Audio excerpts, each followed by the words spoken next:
Shalom, giving all praises, honor, and glory unto Yahweh, Bahashem Yahushai, Bahashem Rakakadash, double honors unto the elders and apostles of Great Millstone that rule well. Shalom to all of the Akim teaching this word with faith and truth and sincerity. I'm the Brother Caleb from the GMS England London Forecasters Camp, back with another lesson to help edify the Lord's elect. I always start my videos by saying that we are the real Hebrew Israelites, and the real Israelites, you so-called Negroes, Latinos, Hispanics, Native Americans, West Indians, West Africans predominantly, but you will find Israelites that do look like the other nations, because we as a people have been scattered amongst all people through our various captivities. But if your seed line by your forefathers goes back to the man in the Bible named Israel, then you too are an Israelite, no matter what you may look like.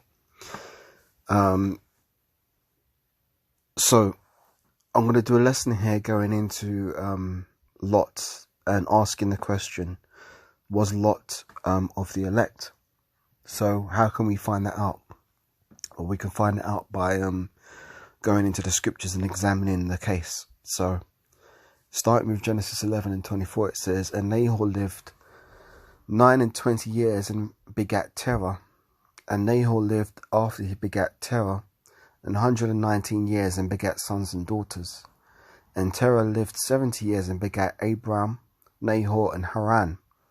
Now these are the generations of Terah. Terah begat Abram, Nahor, and Haran begat Lot. So we can tell that Terah was Abram's father, and Abraham's brother begat Lot, Haran, right? And Haran died before his father Terah in the land of his nativity in Ur of the Chaldees. And Abram and Nahor took them wives. The name of Abram's wife was Sarai, and the name of Nahor's wife Milcah, the daughter of Haran, the father of Milcah and the father of Isha, if I'm saying that correctly. But Sarai was barren, she had no child. And Terah took Abram his son, and Lot, the son of Haran, his son's son, and Sarai his daughter-in-law, and Abram's wife, and they went forth from Ur of Chaldees to go into the land of Canaan. When they came unto Haran, they dwelt there, And the days of Terah were 205 years, and Terah died in Haran. Now Yahweh had said unto Abram, "Get thee out of thy country, and from thy kindred, and from thy father's house, unto a land that I will show thee. And I will make of thee a great nation, and I will bless thee, and make thy name great, and thou shalt be a blessing. And I will bless them that bless thee, and curse him that curseth thee. And in thee shall all families of the earth be blessed." So Abram departed as Yahweh had spoken unto him, and Lot went with him. So that's kind of telling in itself, because Abram was told to get away from his kindred and his family and his father, because they were worshipping idols. But Lot journeyed with Abram. So that's telling in itself. Verse 4, it says, "So Abram departed as Yahweh had spoken unto him, and Lot went with him. And Abram was 75 years old when he departed from out of Haran. And Abram took Sarai his wife, and Lot his brother's son, and all their substance that they had gathered, and the souls that they had gotten in Haran. And they went forth to go into the land of Canaan, and unto the land of Canaan they came." Now there's a long story about Abraham's journeys and his trials and tribulations. But there comes a point when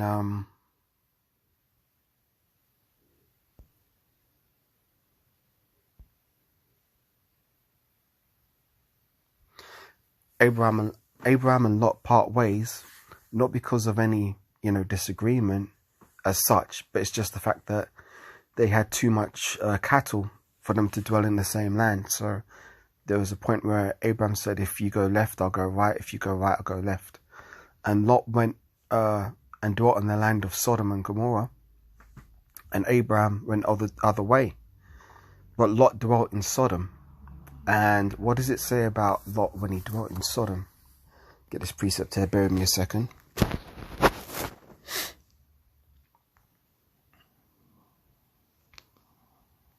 Bear me a second.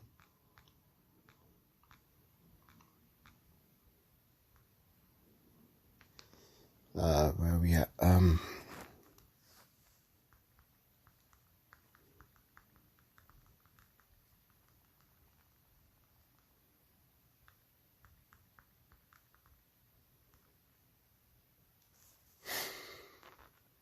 Yeah, I'll go down here. Right, so we know that Sodom was a wicked place, but Lot dwelt there.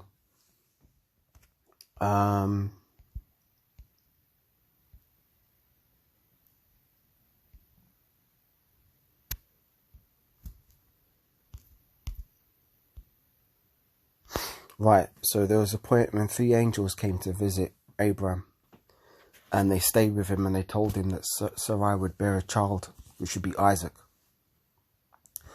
So this is Genesis 18,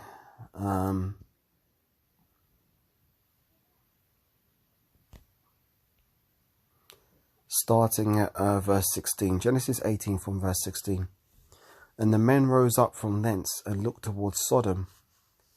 And Abraham, it became Abraham by now. So Abraham went with them to bring them on the way. And the Lord Yahweh said, Shall I hide from Abraham the thing which I do?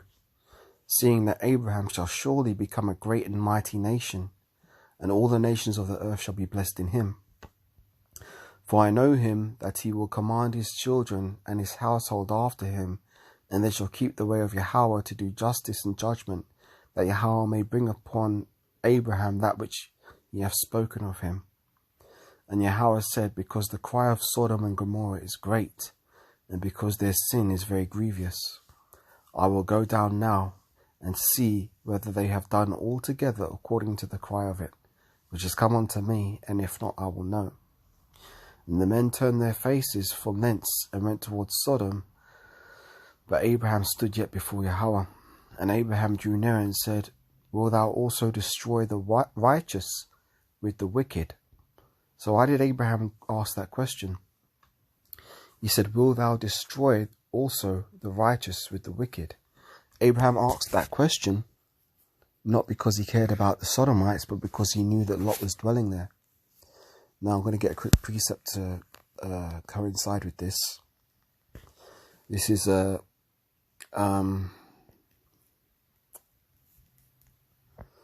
you go to 2 Ezra 7 and 36, go there now.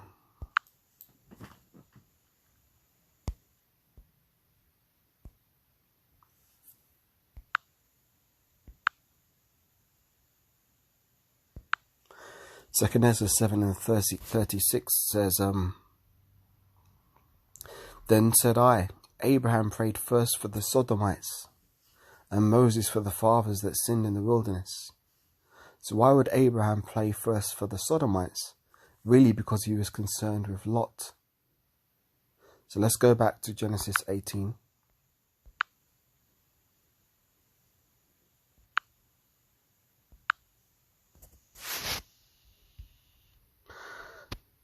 And Abraham said, Wilt thou also destroy the righteous with the wicked?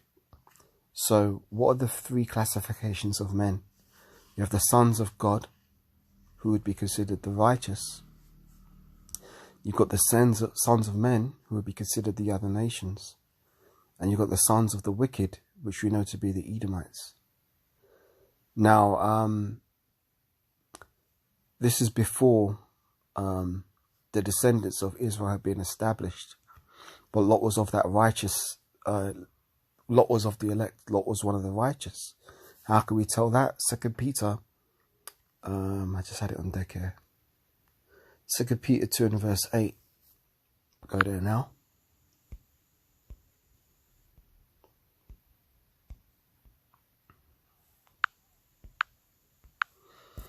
It says,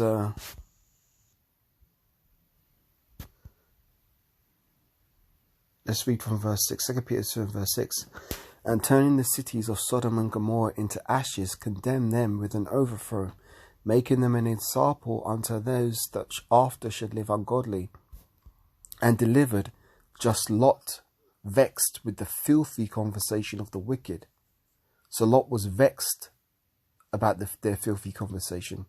And it says, for that righteous man. So Lot was righteous, Lot was of the elect.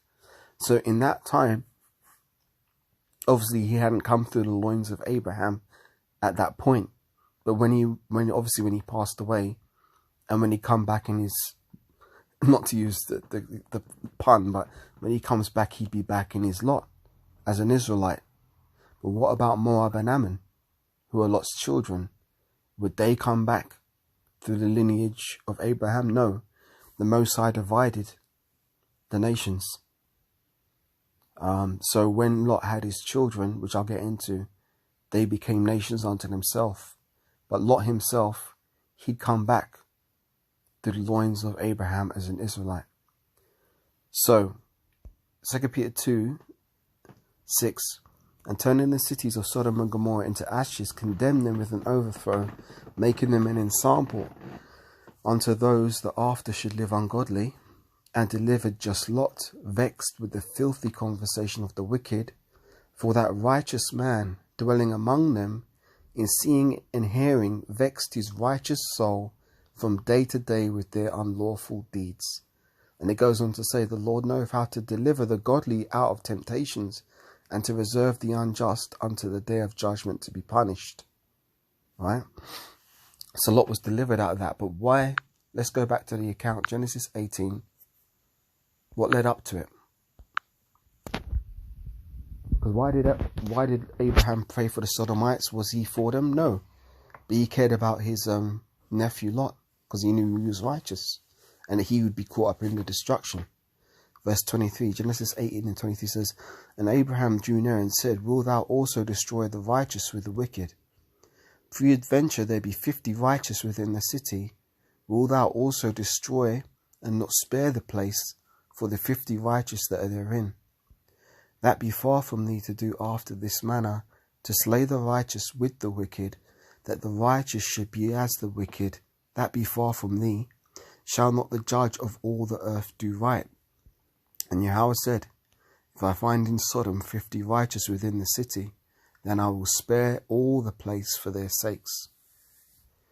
And Abraham answered and said, behold, now I have taken it upon me to speak unto the Lord, which am but dust and ashes. Peradventure there shall lack 5 of the 50 righteous. Will thou destroy all the city for the lack of 5? And he said, if I find there 40 and 5, I will not destroy it. And he spake unto him yet again, and said, peradventure there shall be 40 found there. And he said, I will not do it for the 40's sake. And he said unto him, let not the Lord be angry, and I will speak. Peradventure there shall be 30 found there. And he said, I will not do it if I find 30 there. And he said, behold, now I have taken it upon me to speak unto the Lord. Peradventure there shall be 20 found there. And he said, I will not destroy it for 20's sake. So this is demonstrating the mercy of the Lord. And he said, let not the Lord be angry, and I will speak but yet this once. Peradventure 10 shall be found there. And he said, I will not destroy it for 10's sake. And the Lord Yahweh went on his way as soon as he had left communing with Abraham, and Abraham returned to his place. So does that mean that the Lord Yahweh got off his throne and came down to Sodom? No, he sent his angels there. So Abraham was speaking to the Lord through the angels.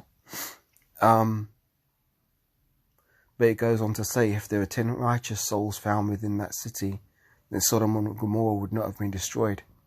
But it goes on to say in Genesis 19, and there came 2 angels at Sodom at even, and Lot sat at the gate of Sodom, and Lot seeing them rose up to meet them, and he bowed himself with his face towards the ground, and said, behold now, my lords, turn in, I pray you, into your servant's house, and tarry all night, and wash your feet.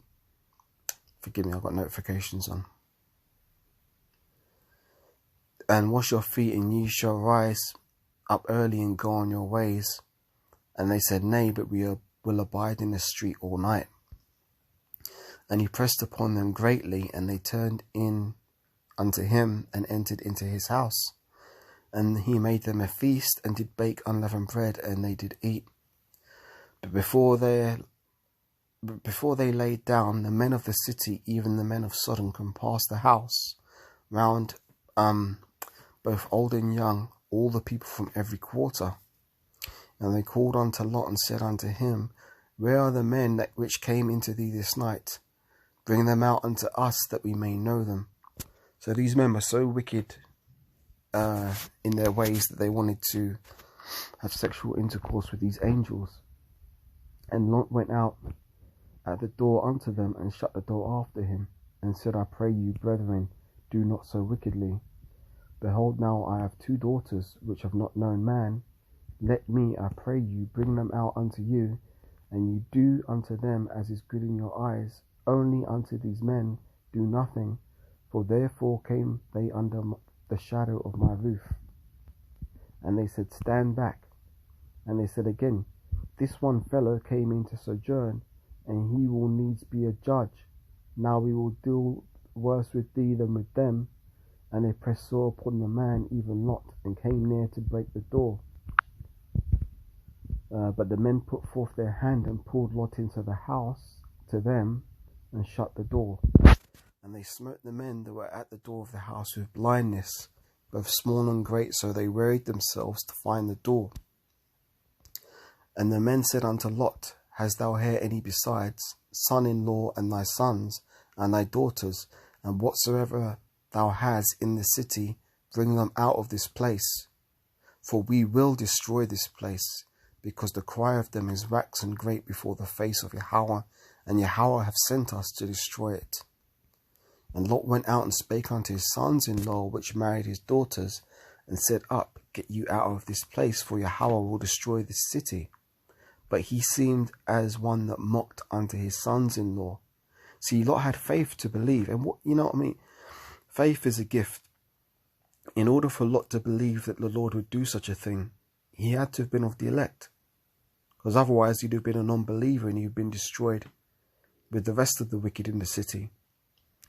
And it goes on to say, when the morning arose, then the angels hastened Lot, saying, Arise, take thy wife and thy 2 daughters which are here, lest thou be consumed in the iniquity of the city. And while he lingered, the men laid hold upon his hand, and upon the hand of his wife, and upon the hand of his 2 daughters, and Yahweh being merciful unto him, and they brought them forth and set him without the city.